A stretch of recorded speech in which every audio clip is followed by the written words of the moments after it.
Hi అండి, అందరికీ నమస్తే. అందరికీ హ్యాపీ సండే అండి. హాలిడేస్ అన్నీ అయిపోతున్నాయి కదా, రేపటి నుంచి అందరూ స్కూల్స్కి ఆఫీస్కి వెళ్ళాలి. సో నేను ఈరోజు చికెన్ ఫ్రై చేశానండి. చాలా యమ్మీగా జ్యూసీగా ఉంది. చూసారా ఎంత యమ్మీగా ఉందో. నేను విత్ బోన్తో ఉన్న చికెనే తీసుకున్నానండి. చాలా టేస్టీగా ఉంటుందండి. చూసారా ఎంత జ్యూసీగా ఉందో.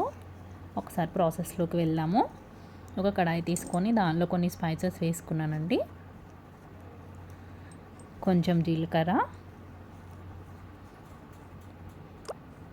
సన్నగా స్లైసెస్ లాగా కట్ చేసిన ఒక 2-3 ఆనియన్స్ వేసుకుందామండి. గ్రేవీ చాలా బాగా వస్తుంది. కొంచెం పసుపు, కొంచెం ఉప్పు, కొంచెం అల్లం వెల్లుల్లి పేస్ట్ వేసుకుందాము. నేను ఇక్కడ 1/2 kg చికెన్ తీసుకున్నానండి. 1 స్పూన్ అల్లం వెల్లుల్లి పేస్ట్ సరిపోతుంది. కొంచెం ఆనియన్స్ కొంచెం గోల్డెన్ బ్రౌన్ వచ్చేంత వరకు వేయించుకుందాము. ఇప్పుడు శుభ్రంగా వాష్ చేసుకొని పక్కన పెట్టుకున్న 1/2 kg చికెన్ని యాడ్ చేద్దామండి. కొంతమంది మ్యారినేట్ చేసి కూడా చేస్తారు, అలా కూడా చేసుకోవచ్చండి.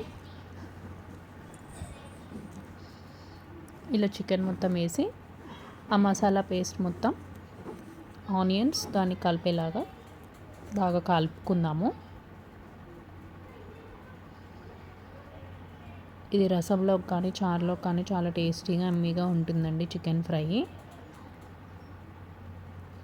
మీకు ఈ వీడియో కనుక నచ్చితే లైక్ చేసి షేర్ చేసి సబ్స్క్రైబ్ చేయండి ఫ్రెండ్స్. ఇప్పుడు చికెన్లోని వాటర్ అంతా ఇంకిపోయేలాగా మనము మూత పెట్టుకొని కుక్ చేసుకుందాము.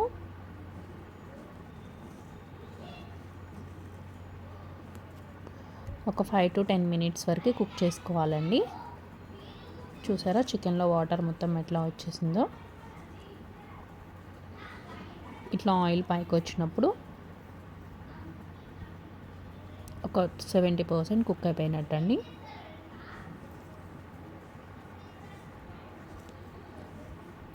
ఒకసారి ఈ విధంగా ట్రై చేసి చూడండి, చాలా టేస్టీగా ఉంటుంది.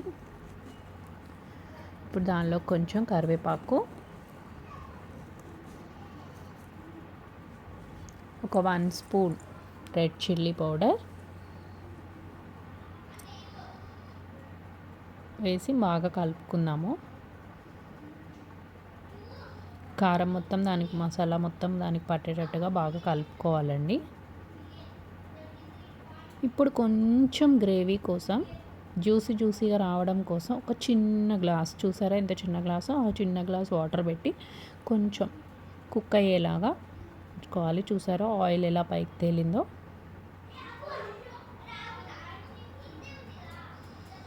ఇలా అయితే టెండర్గా జ్యూసీగా ఉంటుందండి. ఇప్పుడు దానిలో కొంచెం గరం మసాలా అండ్ ధనియా పౌడర్ అండ్ చికెన్ పౌడర్ వేసుకొని గార్నిష్ చేసేసి ప్లీజ్ సబ్స్క్రైబ్ చేయండి ఫ్రెండ్స్. Thank you.